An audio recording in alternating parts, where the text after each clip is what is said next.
Good morning students. இன்றைய பாடம் தமிழில் 2 தலைப்புகள் கொடுக்கப்பட்டிருக்கிறது. அதில் ஒன்று துணைப்பாடம். அந்த துணைப்பாட தலைப்பு என்னவென்றால் வறுமையிலும் நேர்மை. தலைப்பு வறுமையிலும் நேர்மை. இரண்டாவதாக இலக்கணம் என்ற தலைப்பில் கொடுக்கப்பட்டுள்ளது. அதில் பேச்சொல் வினைச்சொல் என்ற சொல்லின் வகைகளில்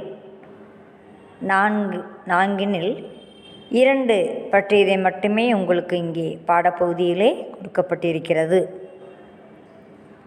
இங்கு முதலாவதாக துணைப்பாட தலைப்பான வறுமையிலும் நேர்மை என்ற தலைப்பினிலே இப்பொழுது பாடப்பகுதியினை நாம் பார்க்கலாம்.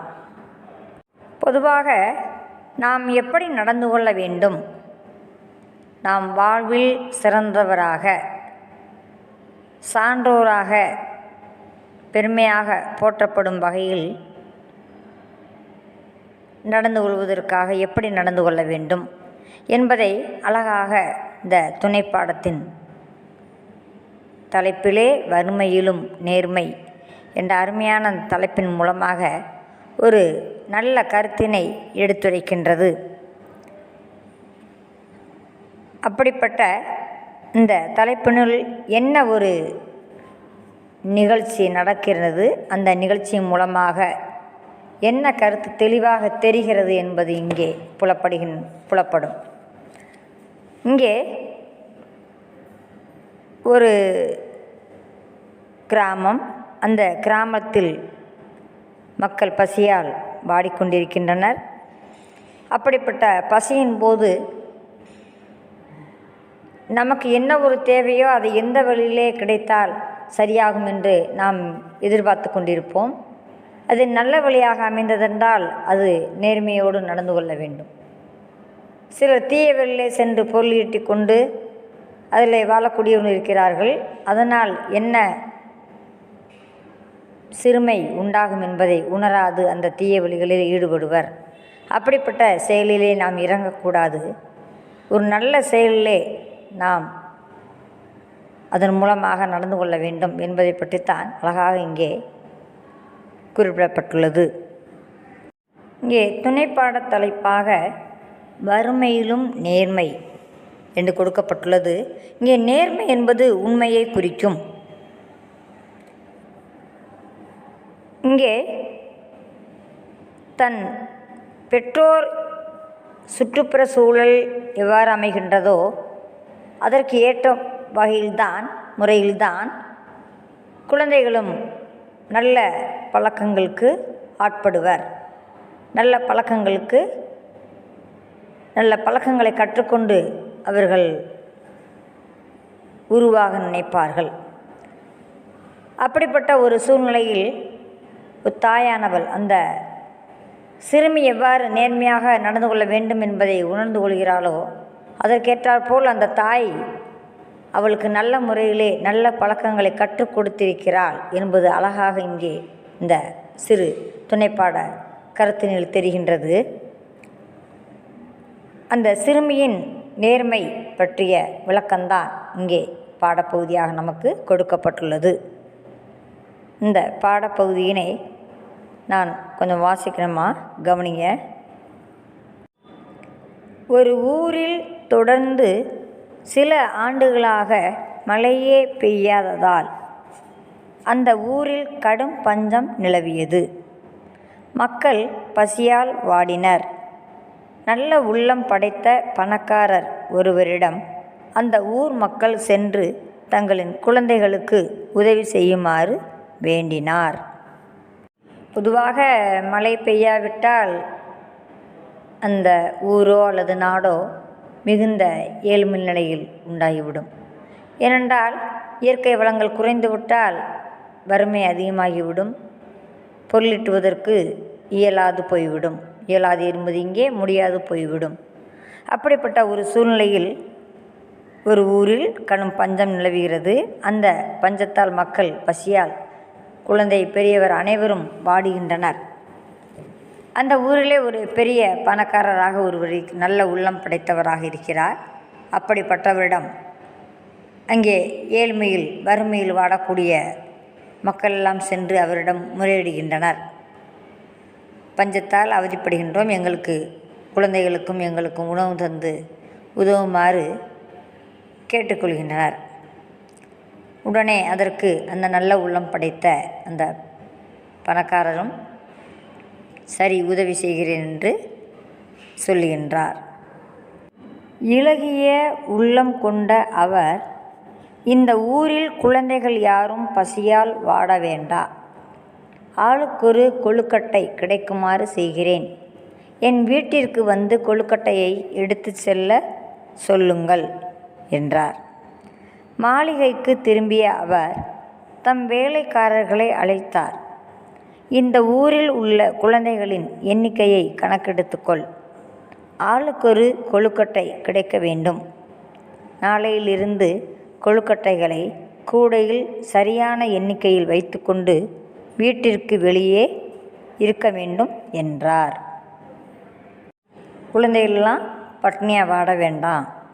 என்ன செய்யணும், இந்த குழந்தைகளுக்கு ஆளுக்கு ஒரு கொழுக்கட்டை, நல்ல ஒரு தரமான உறுதியான கொழுக்கட்டை கிடைக்குமாறு செய்ய சொல்லி உத்தரவிடுகின்றார் அந்த வேலையாட்களுக்கு. அந்த வேலையாட்களும் சரி என்று உத்தரவை ஏற்றுக்கொள்கின்றனர். இந்த ஊரில் எத்தனை குழந்தைகள் இருக்கின்றன என்று எண்ணிக்கை எடுத்துக்கொள்ளுங்கள். அந்த எண்ணிக்கையில் படியாக கொழுக்கட்டையை செய்து கூடையில் வைத்துக்கொண்டு சரியாக எண்ணிக்கையை எடுத்துக்கொண்டு வாசலிலே காத்திருங்கள், வந்து வாங்கிக்குவாங்க அப்படின்னு சொல்லி அவர் சொல்கிறார். அதுபோலவே வேலைக்காரர்கள் செய்தனர். அங்கே காத்திருந்த சிறுவர் சிறுமியர் அவர்களை சூழ்ந்து கொண்டனர். வேலைக்காரர்கள் கூடையினை அவர்கள் முன் வைத்தனர். வறுமையில் இருந்தாலே என்ன செய்வோம், ஏதாவது ஒரு பொருள் கிடைக்காதா நமக்கு அப்படின்ற ஒரு ஏக்கத்தில் இருக்கக்கூடிய அந்த குழந்தைகளுக்கு முன்பாக அந்த கொழுக்கட்டை உள்ள கூடையை வைத்தவுடன் எனக்கு உனக்கு என்று போட்டி போட்டு கொண்டு வருவது போன்று அங்கே குழுமிகின்றனர், கூடுகின்றனர். வேலைக்காரர்களும் அவர் இந்த முதலாளி சொன்னபடி, பணக்காரர் சொன்னபடி செய்து தயார் பண்ணி அந்த கூடை நிறைய வைத்து கொண்டு நிற்கின்றனர். அந்த கூடையை முன்னால் கொண்டு வைக்கவும் அனைத்து சிறுவர் சிறுமியரெல்லாம் போட்டி போட்டு கொண்டு அதை எடுப்பதிலே இருந்தனர். ஒரு சிறுமி மட்டும் என்ன செய்கின்றாள், அந்த கொழுக்கட்டையை கடைசியாக இருக்கக்கூடிய பெரிய பெரிய கொழுக்கட்டைகள்லாம் பார்த்து அந்த முன்னால் எடுத்தவங்களாம் எடுத்துகிட்டு ஓடிட்டாங்க. ஆனால் இந்த சிறுமியானவள் கடைசியாக பொறுமையாக நின்று எல்லாருக்கும் கிடைப்பது போல் தனக்கு ஒன்று கிடைக்கும், அதை கடைசியில் பெற்றுக்கொள்ளலாம் என்று காத்திருந்து அந்த கூடையில் இருக்கக்கூடிய சிறிய அளவிலே செய்யப்பட்ட அந்த கொழுக்கட்டையை எடுத்துக்கொண்டு அவளுக்கு அதுதான் கிடைத்தது. பெரிய கொழுக்கட்டையெல்லாம் அந்த மற்ற சிறு சிறுமியர் எடுத்து சென்றனர் குழந்தைகள். இவளுக்கு கடைசியாக சின்ன கொழுக்கட்டையாக சிறிய கொழுக்கட்டையாகத்தான் கிடைத்தது. அதையும் பொறுமையாக எடுத்துக்கொண்டு மகிழ்ச்சியோடு இதுக்கு கிடைக்காததற்கு இது ஒன்றாவது சிறிய அளவிலாவது கிடைத்ததே என்ற ஒரு பெருந்தன்மையான மகிழ்ச்சியோடு அவள் வீட்டிற்கு செல்கின்றாள். இதையெல்லாம் அந்த பணக்காரர் பார்த்து கொண்டே இருக்கிறார், கவனித்து கொண்டிருக்கிறார். கொழுக்கட்டையை எடுப்பதில் ஒவ்வொருவரும் போட்டி போட்டனர். ஆனால் ஒரே ஒரு சிறுமி மட்டும் அமைதியாக இருந்தாள். எல்லாரும் எடுத்து சென்றது போக மீதி இருந்த சிறிய கொழுக்கட்டையை எடுத்துக்கொண்டு அங்கிருந்து மகிழ்ச்சியுடன் சென்றாள். அவள் எல்லாவற்றையும் கவனித்து கொண்டிருந்தார் பணக்காரர். 5ஆம் நாளும் அப்படியே நடந்தது. எஞ்சியிருந்த சிறிய கொழுக்கட்டையை எடுத்துக்கொண்டு புறப்பட்ட அந்த சிறுமி தன் வீட்டிற்கு வந்தாள். அந்த கொழுக்கட்டையை சாப்பிடுவதற்காக 2ஆக பிரித்தாள். அப்போது அதன் உள்ளிருந்து ஒரு தங்கக்காசு கீழே விழுந்தது. அந்த தங்கக்காசை தன் தாயிடம் காட்டி, அம்மா, இது கொழுக்கட்டைக்குள் இருந்தது, இது என்ன என்று பாருங்கள் என்று கூறினாள்.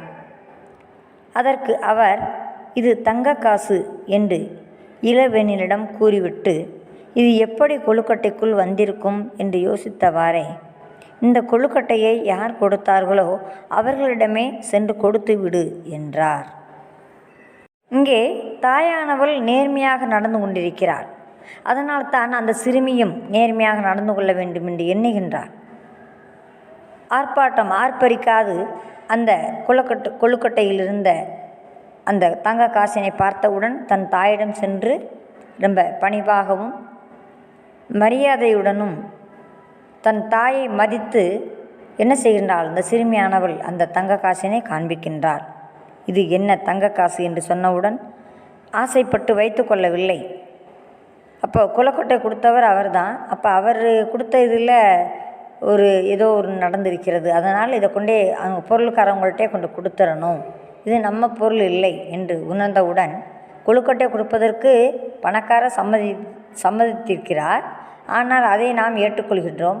ஆனால் அவர் உள்ளே வைத்திருந்த அந்த பொருள் அவருடையதாக இருக்கும் அல்லவா, அதனால் என்ன செய்ய வேண்டும், கொடுத்த அவரிடமே நாம் கொடுத்து விட வேண்டும் என்று அறிவுறுத்தி அந்த தாயானவள் சிறுமியை அனுப்பி வைக்கின்றாள். அந்த தங்க காசை எடுத்துக்கொண்டு பணக்காரரின் வீட்டிற்கு வந்தாள் சிறுமி. ஐயா, நான் எடுத்து சென்ற கொழுக்கட்டைக்குள் இந்த தங்க காசு இருந்தது, பெற்றுக்கொள்ளுங்கள் என்றாள். உடனே அந்த பணக்காரரும், மகளே, உன் பெயர் என்ன என கேட்டார் பணக்காரர். தன் பெயர் இளவேனில் என கூறினாள் அந்த சிறுமி. உடனே பணக்காரர், மகளே, உன் பொறுமைக்கும் நற்பண்பிற்கும் நான் அளித்த பரிசே இந்த தங்க காசு, மகிழ்ச்சியுடன் இதை எடுத்துக்கொண்டு வீட்டிற்கு செல் என்றார் பணக்காரர். அந்த சிறுமி தங்க காசை எடுத்துக்கொண்டு பணக்காரின் வீட்டுக்கு சென்று, இந்த தங்க காசு உங்களுடையது, இது கொழுக்கட்டைக்குள் இருந்தது என்று இதை நீங்கள் வாங்கிக் கொள்ள வேண்டும் என்று கூறுகின்றாள். அதற்கு அவர் என்ன சொல்கின்றார், உன்னை 5 நாளுமாக சோதித்து பார்த்ததில் நீ நல்ல பண்புடனும் பொறுமையாகவும், அனைவரும் எடுத்தெடுத்து கொண்டு போட்டி போட்டுக்கொண்டு ஓடினர், ஆனால் நீ நின்று நிதானமாக பொருளை எடுத்து சென்றாய் அல்லவா, அதனால்தான் உனக்கு இந்த பரிசினை நான் வைத்து கொடுத்திருக்கிறேன், இதை நீ சந்தோஷமாக எடுத்துக்கொண்டு வீட்டுக்கு செல்ல வேண்டும் என்று பாராட்டி அந்த சிறுமியை அனுப்பி வைக்கின்றார். நன்றி ஐயா என கூறிவிட்டு துள்ளி குதித்தபடி ஓடி வந்த அவள் நடந்ததை தன் தாயிடம் சொன்னாள். அதனை கேட்டு அந்த தாயும் மகிழ்ச்சி அடைந்தாள்.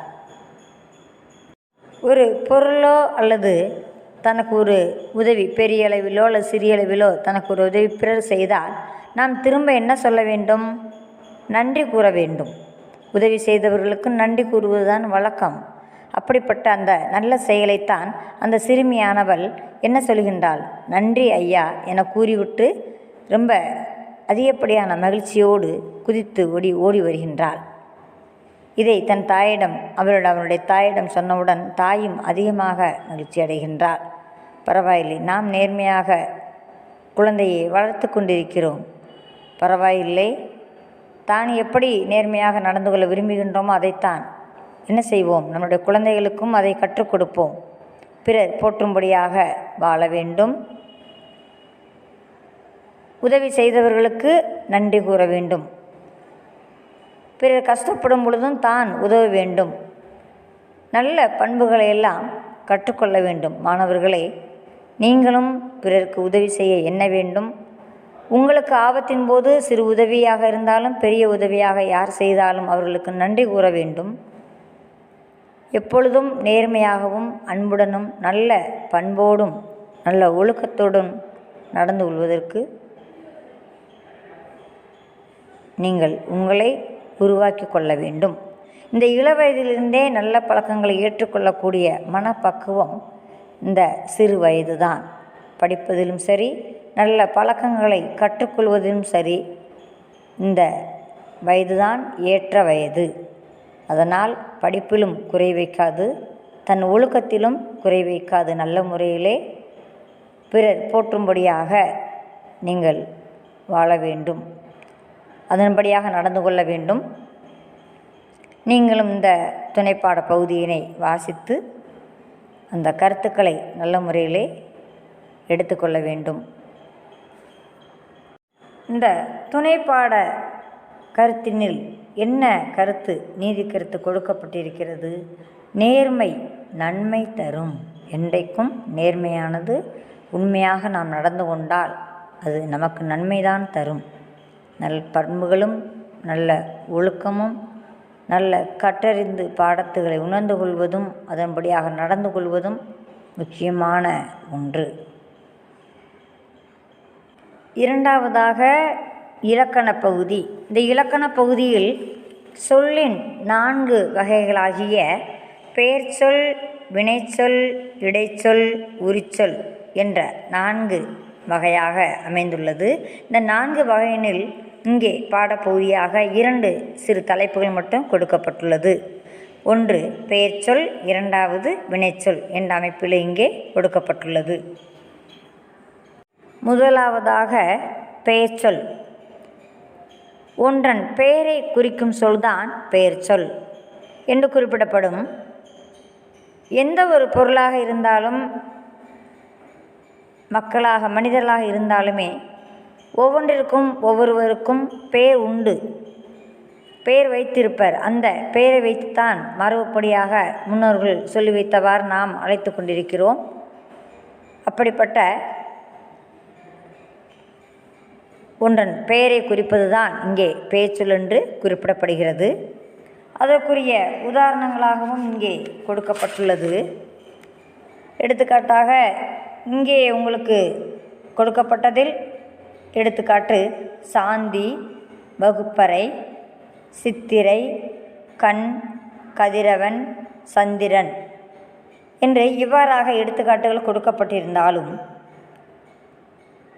வகுப்பறை என்பது ஒரு கட்டடத்தினுடைய உள் அமைப்பு, ஒரு சிறு அறையாக இருந்தாலும் அது ஒரு இடத்தினை குறித்து ஒரு அடக்கமான ஒரு பகுதியை குறித்து இதுக்கு இதுதான் பெயர் என்று நாம் வைத்திருக்கிறோம். அதனால்தான் இதை பெயர்ச்சொல் என்று குறிப்பிடுகின்றோம்.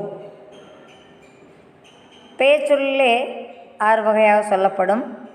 உறுப்புகளாக இருக்கட்டும், இடமாக இருக்கட்டும், காலமாக இருக்கட்டும், இல்லை ஒன்று பொருளுடைய பெயராகவே இருக்கட்டும். சந்திரன் என்பது உலகிலே ஒன்றுதான். சூரியன் என்றாலும் உலகிலே ஒன்றுதான். அவற்றையெல்லாம் என்ன பெயர் சொல்லித்தான் அழைக்கின்றோம். அப்படியாக என்ன செய்யப்படுகின்றது? பெயர் சொல்லானது குறிப்பிடப்படுகின்றது. இரண்டாவதாக வினைச்சொல். வினை என்பது செயலை குறிக்கும். நாம் செய்கின்ற எந்த வேலையாக இருந்தாலும் அது செயல் அல்லது வினை என்று இலக்கணப்படி குறிப்பிடப்படும். இலக்கணப்படியாக இங்கே வினை என்று சொல்லப்படும். அது ஒரு செயலாக இருக்கட்டும் அல்லது ஒரு வேலையாக இருக்கட்டும், அதை வினைச்சொல் என்று குறிப்பிடுவோம்.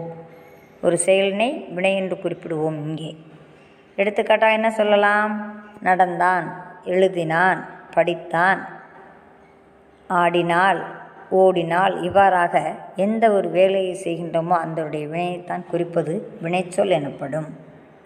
ஒரு செயலை இங்கே வினை என்று சொல்லப்படும் என்று சொல்லியிருக்கிறேன். ஒரு செயலை குறிக்கும் சொல் வினைச்சொல் எனப்படும்.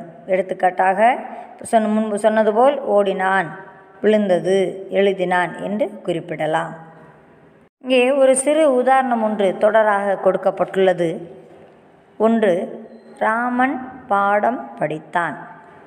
இந்த தொடரில் என்ன சொல்லப்பட்டுள்ளது? ராமன் படித்தான். அப்படின்னா ராமன் படித்தான்ற ஒரு செயலை குறிப்பிடுகின்றது. இங்கே எதை படித்தான் என்று சொல்லப்படும் பொழுதுதான் பாடம், அதுவும் பெயர் சொல்லாகத்தான் இங்கே குறிப்பிடப்படுகின்றது. ஆனால் எழுவாய் பயனிலை செயற்படு பொருள் என்று சொல்லப்படக்கூடிய அந்த இலக்கண பகுதியிலே பாடம் என்பது வரும். எதை செய்கின்றான்? பாடம் படித்தான் என்பதை எதை படித்தான்? கதை படித்தானா, பாடம் படித்தானா என்று குறிப்பிடுவது போன்று அமையும். இங்கே ராமன் பாடம் என்பது பெயர் சொல்லாக குறிப்பிடப்படுகின்றது. படித்தான் என்பது வினைச்சொல்லை குறிக்கின்றது. இரண்டாவது தொடராக மாடு புல் மேய்ந்தது. இத்தொடரில் மாடு என்பதும் பெயர்ச்சொல்தான், புல் என்பதும் பெயர்ச்சொல்தான் தாவர வகையில். மேய்ந்தது என்பது இங்கே வினைச்சொல்லை குறிக்கின்றது. மேய்ந்தது, உண்ணுகிறது அல்லது எழுகிறது, நடக்கிறது, ஓடுகிறது, இது எல்லாமே என்னதான்? ஒரு வினைச்சொல் தான். அந்த வினையானது இங்கே மேய்ந்தது என்ற தொடரில் இங்கே கொடுக்கப்பட்டிருக்கிறது. மாடு புல் என்பது பெயர்ச்சொல், மேய்ந்தது என்பது இங்கே வினைச்சொல்லை குறிக்கின்றது. ஒன்றன் பெயரை குறிப்பது பெயர்ச்சொல். ஒரு செயலை குறிப்பது இங்கே வினைச்சொல் என்று குறிப்பிடப்படுகின்றது. இங்கே செயல் என்பது வினை என்பது நீங்கள் புரிந்து கொள்ள வேண்டுமானால், நாம் செய்கின்ற ஒவ்வொரு வேலையை பற்றி குறிப்பது தான் வினை என்று சொல்லப்படும். அது மனிதர்களாக இருக்கட்டும், விலங்குகளாக இருக்கட்டும், பறவைகளாக இருக்கட்டும், அனைத்து உயிர்களும் ஆகிய அனைத்திற்குமே என்ன சொல்லப்படும்? வினை என்று சொல்லப்படும். அதுகள் செய்கின்ற ஒவ்வொரு செயல்களும் வினை என்று சொல்லப்படும். மாணவர்களே, இந்த துணைப்பாட பகுதியான வறுமையிலும் நேர்மை என்ற தலைப்பிலே கொடுக்கப்பட்ட அந்த பாடப்பகுதியில் உள்ள கருத்துக்களை உணர்ந்து நீங்களும் நல்லவர்களாக, நல்ல பண்போடும் பணிவோடும் நல்ல ஒழுக்கத்தோடும் அனைத்து சிறந்த நூல்களையும் கற்றறிந்து நடந்து கொள்ள வேண்டும். இந்த இலக்கண பகுதியான பெயர்ச்சொல் வினைச்சொல்களையும் அறிந்து கொள்ள வேண்டும். Thank you students.